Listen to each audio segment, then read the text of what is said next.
It is very discouraging that you were laid off from 3M. But now we need to understand, should you actually retire or do you need to go back to work? See, with a little planning, we can start looking at some of those details and make a very informed decision as to if you should retire or not. Now, if you decide to retire, there's going to be some planning pieces that you need to go through, and those are going to be really looking forward to the probability of success that the money you have is going to be lasting all of not only your retirement, but making sure that the loved ones you have are taken care of as well. Diving into the details, the first thing you need to be considering is the nature of your layoff. Are you eligible for unemployment benefits or not?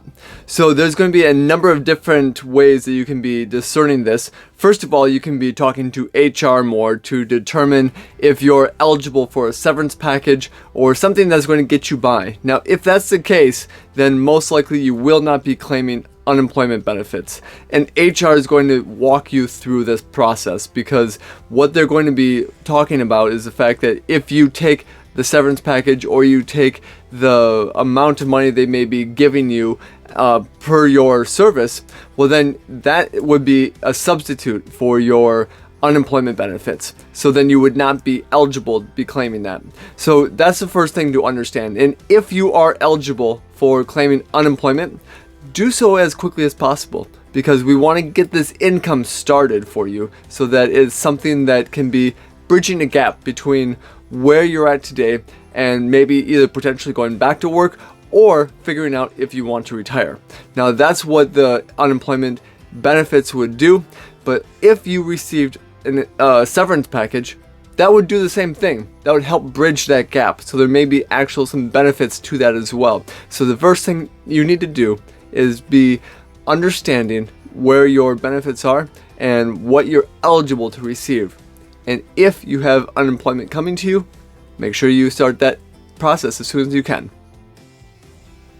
Now, once we have that structured and set up, now is the time to just take a look at where all of your assets are. So do you have money to set aside in a 401k and retirement plans? Or do you have emergency money set aside in your savings accounts, your checking accounts, and maybe some money market accounts? You see, knowing where your money is actually going to be vitally important, and how you're going to be able to claim money in this time of need. So if you do have bank accounts and emergency money set aside, that may actually be a good thing to use some of that right away. But on the flip side, maybe you actually have some stocks that you were actually looking to sell off. Maybe you have some low capital gains that you can sell off immediately, and this may be a great time to do it. See, all of that will come back down to how we can get through the next number of months while you're putting together the plans in place for what is next.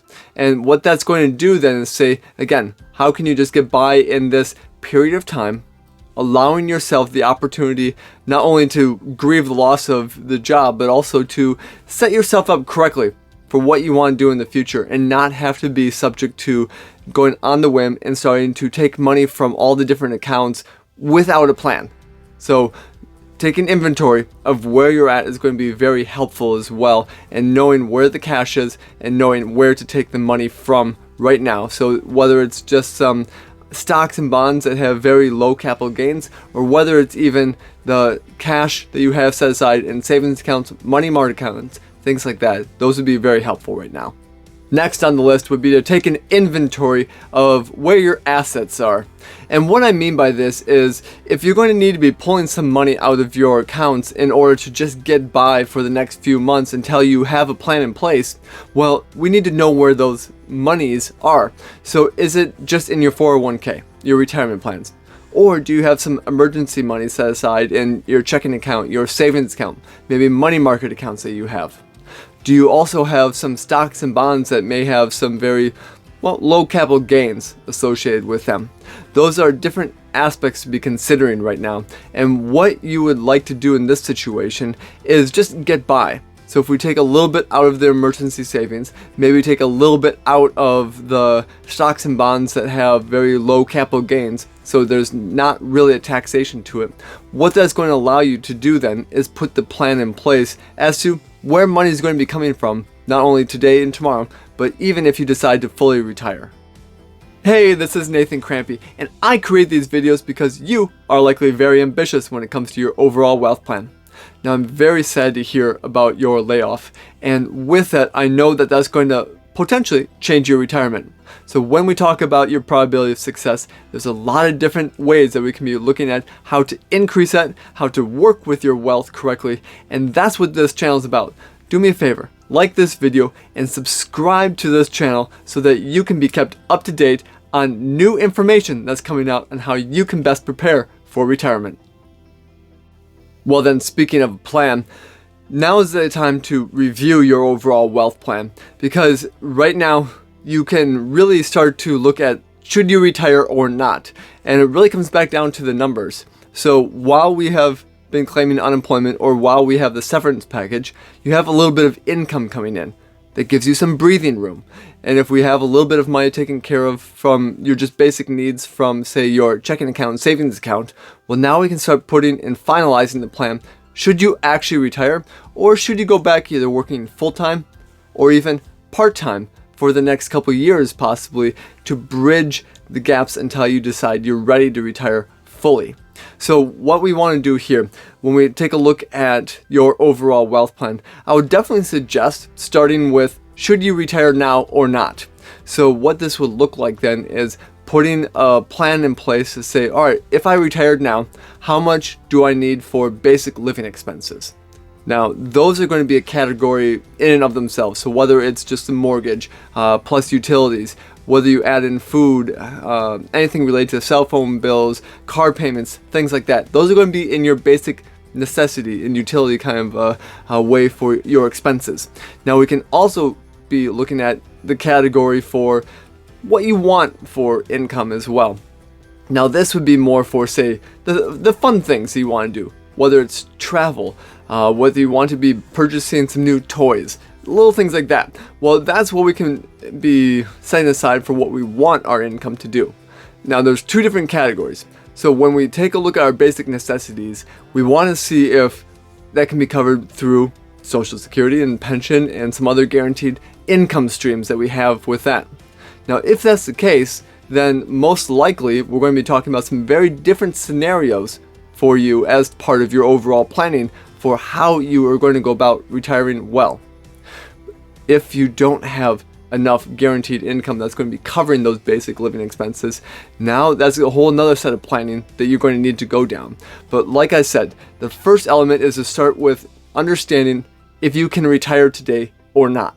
So put a plan in place to say, not only do we have our expenses, but we have our known income streams, and those would be, in this case, the guaranteed income streams, and then we can start to branch out a little bit more and start to say, all right, well, here's what things will look like if I never went back to work.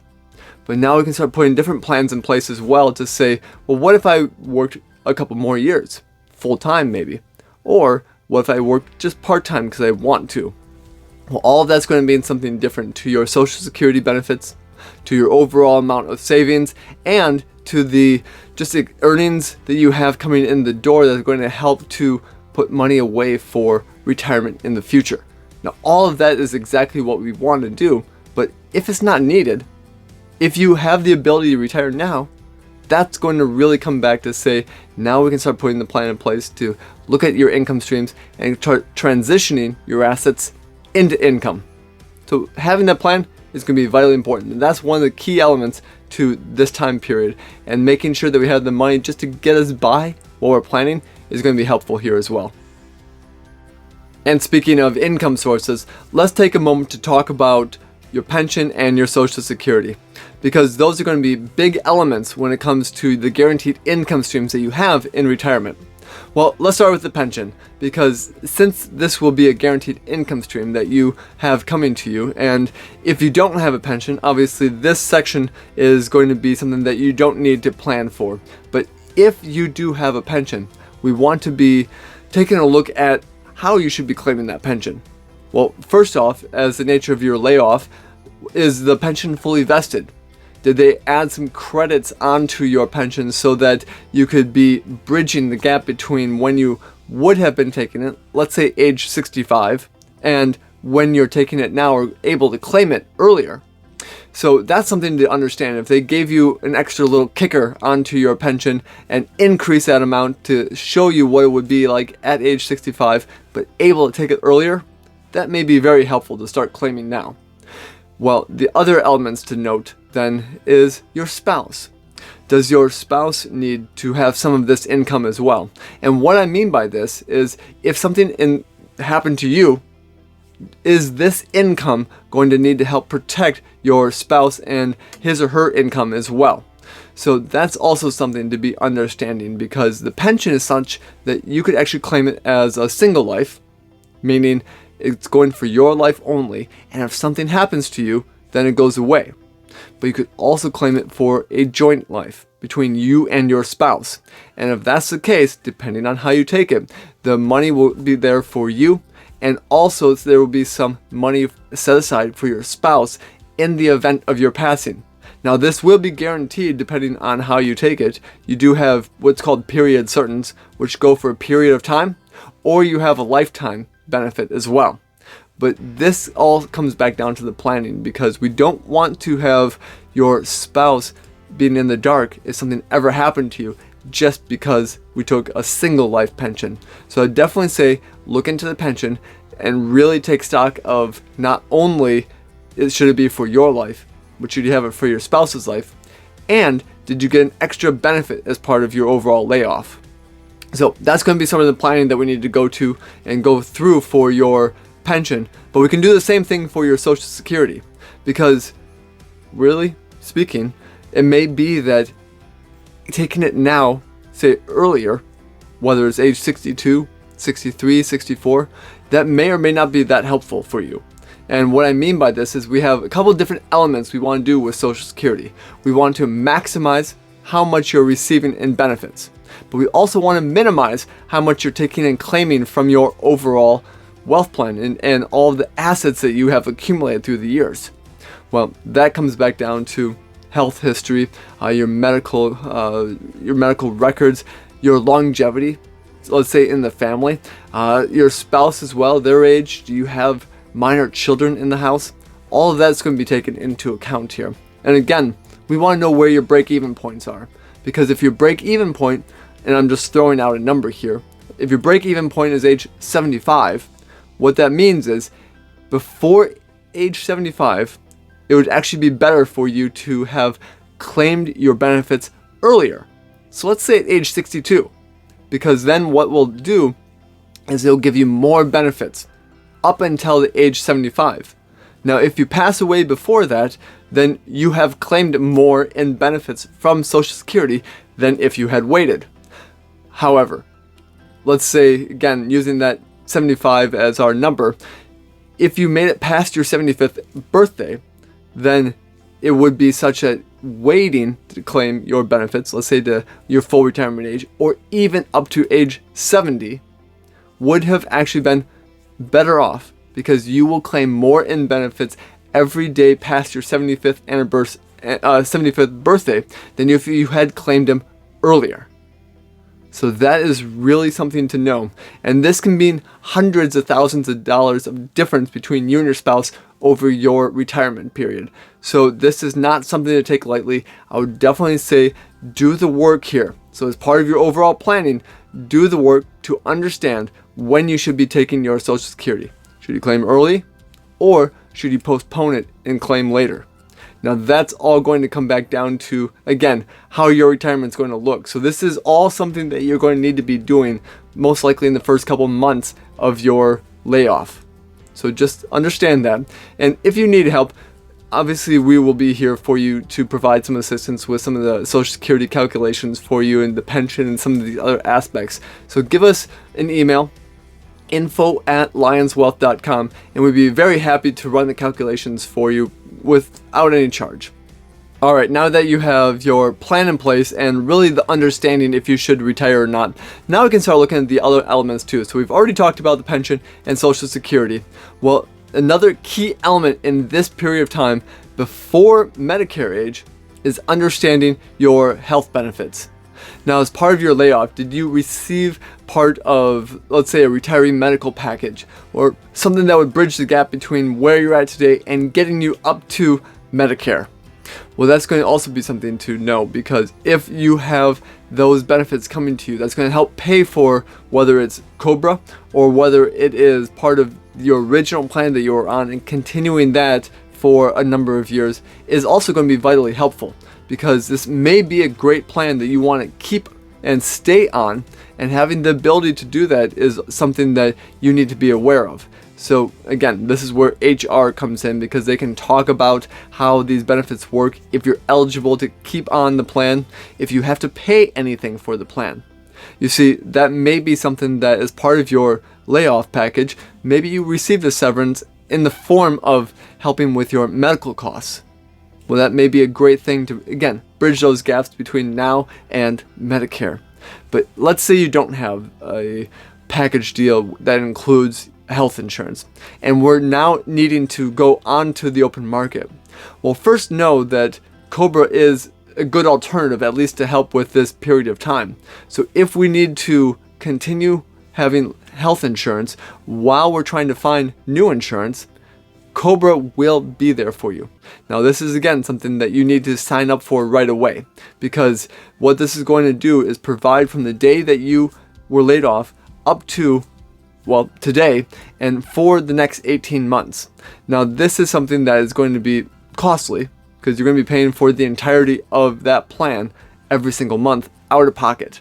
So it may not be something that we want to keep with for a long extended period of time, but this will then again allow you to talk to people, and by nature brokers are the correct ones to talk to here, because they can work with many different plans in your state and really start to come back down to the details of what's important to you, what are your needs for your health care, and then they can start pinpointing the very specific type of insurance that's going to be right for you.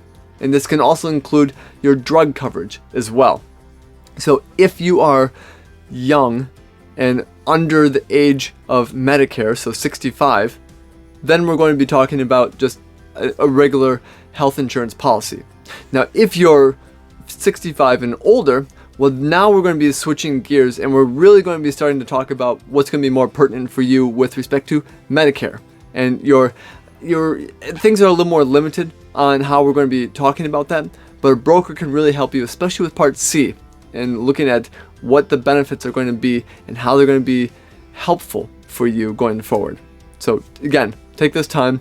If you need to, I would definitely suggest that getting on COBRA right away would be helpful while we're bridging the gap, and while you're going to be finding a broker to talk to look at all of your health insurance. And the nice thing is that they are going to get paid from the insurance companies, so you do not have to pay for them out of pocket.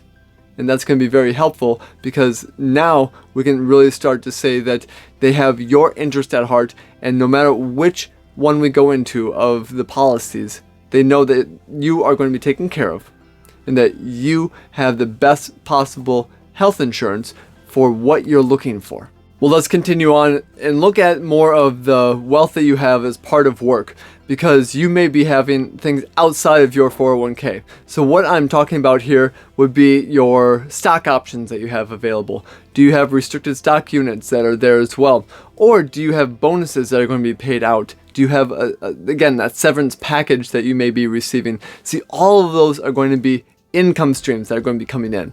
And it may be such, especially with some of the stock options, that they accelerate your vesting schedule. So some of them may be vesting this year, and if it's restricted stock units, they may all be vesting this year. If it's your stock options, maybe you have the ability to exercise them all this year. Well, that's something that you should obviously consult with individuals that can really help you, especially your accountant, to understand, is this something that you should be doing tax-wise? But you may not have an option, especially with some that are going to be paid out no matter what. Well, that's going to be additional income that is going to be coming in. So if that's the case, then we can be counting on that for some of the payments that you're going to be needing just to get you through this period of time. So we may not need to take from your other retirement accounts to bridge that gap, because you may have some more money coming in the door here in the next month or two. Well, understanding that, again, is going to be important in this time. So take stock of all of those additional programs and benefits that you have, especially your stock options, to see if that's going to be something that is going to be paid out, or if you even lose them. You see, that may be something that instead of having them vest, maybe you lose some of those options, and that's not a great thing. But just understanding where you're at will allow you again to come back to your plan and make sure that you're going to have the income coming in the door here for the next number of months while you're putting the plan in place for the income for the future. Last element when it comes to your income, we want to talk about annuities. Now, why I want to talk about annuities here is because of the fact that going back to, say, the pension and Social Security, those are guaranteed streams of income. That's a paycheck for life is what those things are. But if your basic living expenses with the mortgage, with your utilities, with food, with the car payments, with all of those things, if that's not taken up by just pensions and Social Security, if you still have extras that need to happen there, the math and the science really dictate that you need to have other streams of lifetime guaranteed income. Now that's in the form of a payout that's going to be there no matter what. And that will actually help increase the probability of success in retirement, that you will never run out of money. It'll help increase your rate of return that you're going to be receiving, and also help lower your risk. Now, if again that pensions and Social Security don't cover all of that, then the math actually suggests that we go out to get an annuity. And I know when we start talking about the A word, that really starts to conjure up some maybe different thoughts that are there. But here's the thing. Not all annuities are created equal. There are going to be some very good ones to go through here, and maybe ones that are going to be vitally important for you. And why I talk about this is because we want to have enough income coming in from all different sources. So there's three of them again: the pension, the Social Security, and then if we need to go out and get a separate annuity, having those cover your basic living expenses. And once we have that taken care of, then we can start talking about the best ways to handle the rest of your assets. And speaking about the other elements of your wealth, this is where we can actually be putting aside the money for growth for the future, but also having the ability to use a little bit of that today. So this is where stocks come in. This is where bonds come in. This is where the mutual funds and the managed money and real estate and all the different areas that you're used to for diversification.